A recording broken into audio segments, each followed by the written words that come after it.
Hey guys, this is DK Spencer. So I was driving, as I always do, and I was thinking about, less lethal stuff because, well, that's what I do. And I was thinking about, and I was actually, so Big C. If you guys don't know what I'm talking about, Big C, Sean Marco for the people on Facebook, but Big C on YouTube. He does some very, very good videos. Covers stuff that a lot of people don't really think about. And I was thinking about some of the stuff that he had covered, some of the stuff he had talked about, and then some of the stuff some of the questions that I had been asked about some other stuff and how it kind of related. So this is kind of a video request. So Big C, and I'm look, okay, so just to kind of give a background of what I'm talking about. Okay, so, and let's use this, let's just use a really broad term here. Let's say skilled. Okay, let's say I'm going to refer to people as skilled and not skilled. Skilled, somebody who's at least been in a scuff or two, who knows how to handle a blade or something. They're not your, Sally homemaker or your accountant that's never shot a gun. You know what I'm saying? So somebody who's, I'm not going to say proficient, but you know what I'm saying. So we got skilled and we've got novice or whatever. Unskilled. Let's just say unskilled. Okay. So, number one, when you're being attacked, how many of your attackers are going to be skilled or not skilled? How many of those are going to be crackheads with a kitchen knife that they're holding it like this, going, I'm going to stab you? Like, how many are going to be people like that? Or how many are going to be, cold calculating, or at least, knows what they're doing, holding their gun close to their body so you can't smack it out of their hand. You know what I'm saying? So he knows what they're doing, basically. So how many people it's going to be an aggressor is going to be skilled versus unskilled? How many of them are, So that's one thing just to ponder, okay? And I don't know the answer to that. And that answer would make a lot of difference when you think about it. So, and to what I'm kind of talking about and what I'm kind of saying I'd like to see Big C do is more about the aftermath. Okay, so you just shot somebody with 60 joules. Now what? I have various plans, but I'm a skilled person.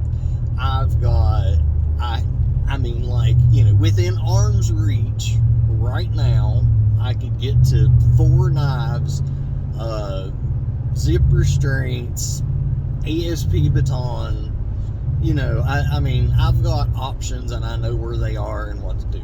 So I know that if I hit somebody with something that's enough to stun them or whatever, but not incapacitate them, which I think anything less than 50 joules, even 50 joules, depending on where you hit them, I think you kind of run into that, is you're either going to maybe kill them or just hurt them real bad. But I don't think there's much middle ground. I don't think you're going to knock somebody out safely for an extended period of time without risking, okay, here's what I'm saying by that. If I shoot somebody in the chest, it's going to hurt them, it's going to deter them, but it's not going to necessarily put them on the ground rolling around for 10 minutes, not able to do something like Pepper would, right? I shoot them in the head, it's probably going to kill them with, let's say 60 joules. It's probably going to kill them. So, you know what I'm saying? Like, you've either got to risk killing them with a headshot, or risk them realizing, hey, this is just a lot of pain, but if I push through it, they've only got so many shots, you know. So, and that would also fall into, you know, if the assailant is skilled or not skilled, or even if they're knowledgeable about what you're using. You think about it, okay? Let's imagine a society where guns are gone and everybody uses these things. Like, this is the norm, this is the standard. So everybody knows what's going on when they get hit by one. You know what I'm saying? It's a big different world right there. If everybody already knows exactly what I'm much less likely to continue trying to attack somebody that shoots me with a Byrna if I don't know what a Byrna is and haven't watched all these videos, and you know what I'm saying? All I know is something loud just smacked the heck out of me. The next time it might hurt worse. I best go on, you know? So, things to consider, right? So, the aftermath, you know, the aftermath, and at what level, you know, what do you need to do? And here, this is something I've said before, and I'll say it again for the sake of this. I would feel better with me carrying something like a Byrna than I would my wife carrying something like a Byrna. Because I know that if it comes down to it and I use that Byrna, as soon as I hit somebody a shot or two with it while they're still stunned, I'm going to deploy another action, which will be a baton. It will be getting on top of them and zip tying their extremities. It'll, you know, there's going to be something after. I'm not going to go poop poop. Hey, let's just stand here and see what happens. Hey, guy, I bet you won't do that again, will you? No. So, and that's the thing, you know, I don't think my wife has the, you know, the ass behind her to back up, you know, whatever's next. That's why she carries the Glock. But, you know, it takes a few steps out of the equation, you know what I'm saying? So it's things to consider, and I think Big C would be the perfect person to really look into this and to you know, do some videos on this. So I would be interested to see what he would come up with this, and you know, any comments by anybody else, obviously. But yeah, that's kind of it.